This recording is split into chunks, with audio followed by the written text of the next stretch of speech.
Hi everyone, Jaymes Mansfield here bringing you yet another video. Okay, so you guys remember my RuPaul wig video? Well, consider this the sequel. We're doing a part 2. I'm gonna style the lavender wig from the RuPaul Party City collection. Consider this the Rumix. Also, I'm gonna do something a little bit different as well in this video. That's right, we're just full of surprises. I'm gonna take off my eyelashes that I'm wearing currently and try on the RuPaul Party City eyelashes. So I figured since I'm wearing sequins, why not try on the eyelashes that have diamonds on them? Rhinestones to be exact. So far, so wonderful. It's a nice little thick plastic container. And once you take this out, you can use this to store your eyelashes in. That's very handy, I love that. Solid. It's not like those party store ones where like it breaks the second you have it. I might be doing some stacking here because this is not gonna be enough for my eye. These ones look even bigger. These are some 301s. Look at those. Love that. Okay, let's do some stacking. Let's doctor our eyelashes. Supposedly they are self-adhesive, but I don't trust that. All right, I got them all stacked up. I'm gonna put these on off the camera. I'll be right back. And poof, we are back. These are the RuPaul eyelashes all stacked up. It's the 301s with the little rhinestone eyelashes as well. They are very, very drag. I actually really love them. The lash band on them is really, really dense and thick. They are $15 each, which for a lot of queens could be a deal breaker. But again, I like them and it has RuPaul on it, so you're paying for the novelty. All right, now for the main event, we are gonna start styling RuPaul's lavender wig. Now, I showed you what this looked like on the wig head in my last video. I'll link that down below because I could always use more views on that video. And it's already pre-opened because I opened it there. So let's pull her back out. Oh yeah, she's just as good as I remember it. Now, I got one of the nicer ones. I've seen other girls unbox these, and I don't know what happened in the transference from the store to their hands, but it was, you know, interesting. So we're gonna put this on. Now this wig is really shiny. I don't know if dry shampoo is gonna help her, but we're gonna try, all right? All right, now the quality on this hair is a little suspect. It's not the same as the one before, just it feels a little bit more costumey. That might be the fact because it's, you know, a brighter color. And sometimes in the factory, those tend to be a little more cheaper feeling. Because, you know, they process this fiber so much that to get it that color with dyes and everything. So who knows? Let's brush through. It could just be the hairspray that's coated on it as well. So we're gonna brush through it. Okay, yeah, there we go. Once I start brushing it through, it's starting to get more of a wig texture back. It was definitely the hairspray that was doing that. I was worried it was gonna have like that really cheap like party store hair feeling. But yeah, once you start dragging a brush through it, it starts to look a bit more like a wig. Now this one, I probably won't have to tease that much because look at, let me pull this down. Look at all of this teasing inside of here. This is a giant bubble of teasing I already have to work with. Like they already did so much work for me. So what I'm going to do now is just work with it. So I'm gonna take other pieces of hair, try and scrub as much of that hairspray out of it and start teasing it and work it in with the other ball of hair. Girl, at this rate, RuPaul should just hire me to be on this team for Party City. Okay, looking at this one, the wefts are not as numerous as the blonde one was. They're a lot more spaced apart, if you can see that. I don't know, but yeah, there's not as much hair in this one. But we're gonna make it work. Like I always say, very few wigs are hopeless. You know, it's either a Disney fairy tale or a Grimm's Brothers fairy tale. It's up to you. Now I'm just gonna tease all over this wig, okay? And I'm gonna do the rest off camera. I'll be right back. All right, we are back. I have the wig all teased out and I have the wig line started on it as well from teasing it. And if you hear some ringling, tingling in the background, that's my dog eating. He's gotta eat and I'm not gonna make him stop just for you folks. Sorry about it. All right, like I said, I have the wig line started. I realized in the last video that it was a touch too bright. So I covered the wig head in the process of, you know, doing other things to make it sanitary. So it's darker now, so when I start doing the wig line, you will be able to see it a lot better than on that bright, you know, white canvas head. So here we go. Start our wig line. One way, holding it back. Other way, going back.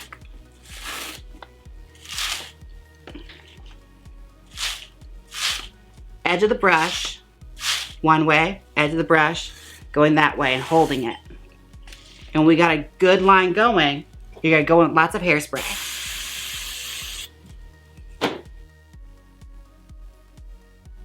All right, we got a good wig line going. There's just a lot of that. Teasing, hairspray, and heat.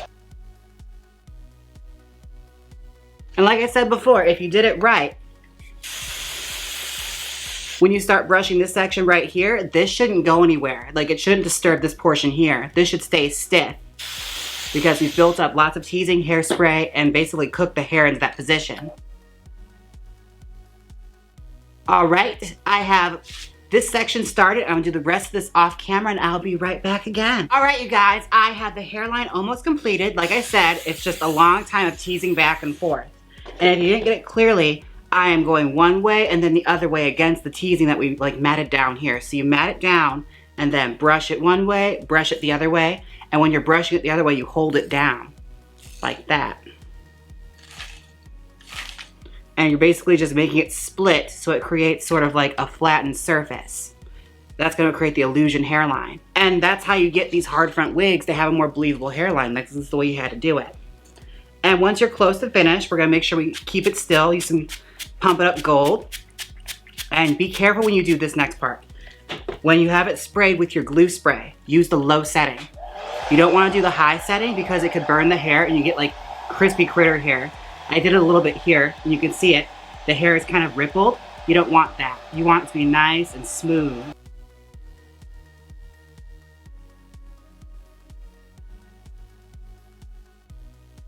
As you see from me going back and forth, the hair is still a huge volume.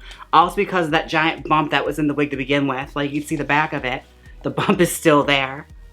It's just now this hair matches it and it's gonna stay there. All right, now that I have the hairline just the way I want it, we're gonna ignore that for now and we're gonna start styling the rest of the wig. Now just looking at this, it's very like Dame Edna Everage kind of territory.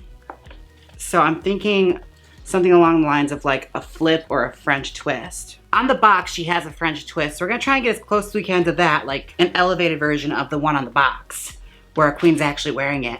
You're not wearing this wig, I don't believe it. So if memory serves, it's doing a whole lot of this flip over action. So that's what we're gonna do. We're gonna whip this hair around. And we're gonna try our hardest to get this to look like what they expected it to look like. All right, and see, so far so good. It's to create like a huge hair bubble. It's looking nice and smooth. Now, my only gripe about this wig is there was a serious lack of tracks, and also there's not a whole lot of like curl to it. So I'm not exactly sure what direction I can go with it to like, you know, get a good final result. I may have to curl the ends, which is gonna be a fun challenge. All right, as you can see, I'm trying to twist it into the back to do a French twist, and I'm going to pin that. Now we're just gonna try and get some kind of semblance of sense here. I'm gonna make sure this wig head stays still. All right, we're gonna start at the bottom, get a long tracker jack bobby pin. If you can see that all the way down here, I have it pinned all the way at the nape. And we're gonna do them going up. And what this is also going to do is that it's gonna push all the volume up, all the teasing. It's gonna meet up here where it's kind of lacking. Like it's all bunched up here in the front and there's a big gap of space here. So if you wanted to be really creative, you could put another wig right there and get it even bigger. All right, I'm just smoothing out this section here using the edge of the brush. Oh, I think I know what I'm gonna do with this. Okay, look at that, wouldn't that be cute? Let's do something like that. Okay, I got it. It took me a minute, but I got it. All right. I love it when you get that sudden like burst of inspiration. It's one of the best parts about styling hair. And all I'm doing is I'm putting it in my palm and just gliding that brush through it. And then use my fingers to mold it. And that'll create like a nice little hide there that we're gonna hairspray the crap out of. You can even use like loose bobby pins to make those stick in better. But I'm just gonna do hairspray because I'm not gonna be wearing this wig a lot. So it's just for this video. If you want a stronger hold, use a bobby pin. All right, let's get working on this front section. So there's a big gap in teasing right here. Look at that big gap of space. We're gonna connect that and French lace it.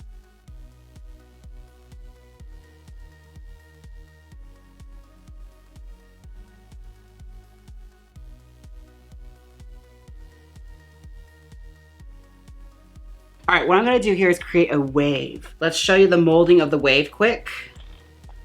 Again, you want to make sure everything is sort of getting brought back together.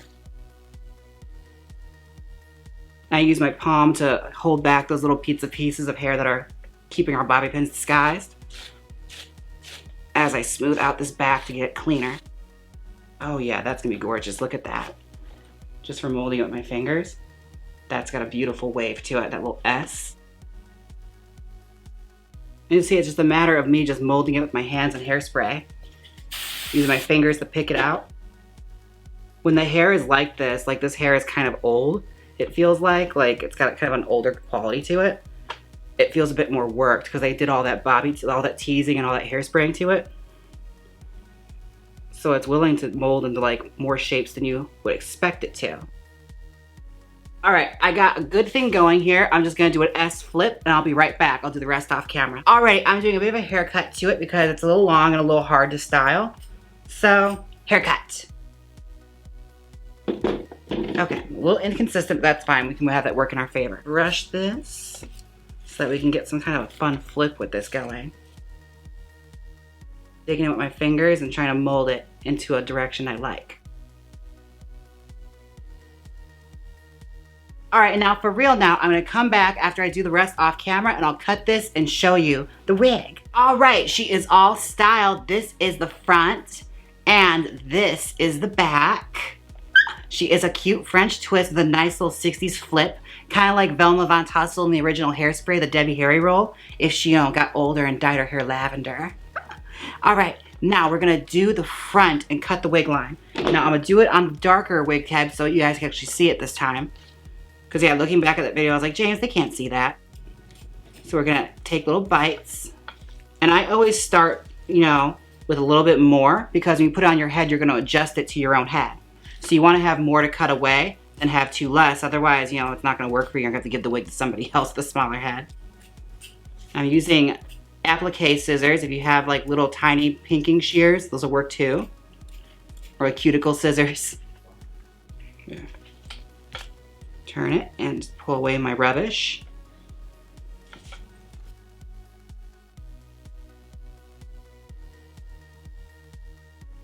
See, like I showed you guys, this hairline's not hard to do. It just takes a little practice. But honestly, if you have even the basis knowledge of teasing, you can do this.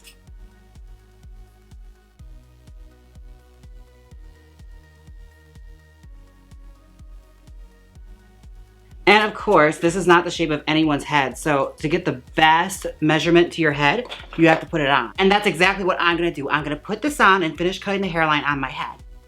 I'll be right back. All right, this is the final result. Holy crap, this hair is big.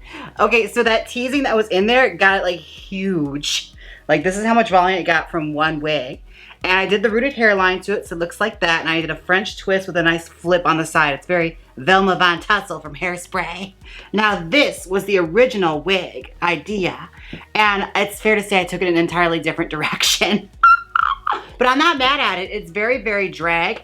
Although I do have some minor things I want to bring up. One thing that really stood out to me is that this wig had a lot less hair in it. Like there's so much up top from the teasing, but the back tracks, there was very few there. And I don't know what it is, but like the hair quality felt a little bit cheaper. Like it wasn't full on Party City, like, straw hair wigs, but like it felt a little bit like, I don't know, the hair was a lot tougher to work with, but I managed to get something cute out of it. Comparing to the first wig that I transformed, it was a bit more of a fight than I was willing to get myself into. And to reduce some of the shine, I used the dry shampoo. And for those of you who are wondering what brand I'm using, I am using the Rempure Biotin and Collagen brand one. It's unscented and it gave me a nice, dulled the shine on the wig, which this wig was very, very shiny. Y'all saw it in the beginning. Not sponsored, but you know what is sponsored? The Jaymes Mansfield Magical Wig Spray from Black Phoenix Alchemy Lab.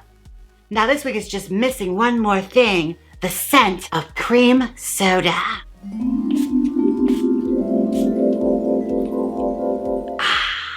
I feel just like a Midwest morning after. Available at blackphoenixalchemylab.com. And if you think for a second I'm done promoting, you're wrong. In case you missed my last video, I now have my own brand of wigs. Be sure to head over to my website, JaynesMansfield.com, and pick up some of the Jaymes Mansfield Beauty wigs. Look at that beautiful box next to this beautiful face. That's who's gonna hand style these wigs for you. Available at my website, which I'll link down below. And if you'd like to own a wig like this, head over to my website where I sell styled wigs as well. If you like this video, let me know down below if you want to see me do more RuPaul wigs. We could do a whole series, oh my God. If you want that, let me know. You have to let me know. In 5 characters or more. Do a whole paragraph. Really get my algorithm going up.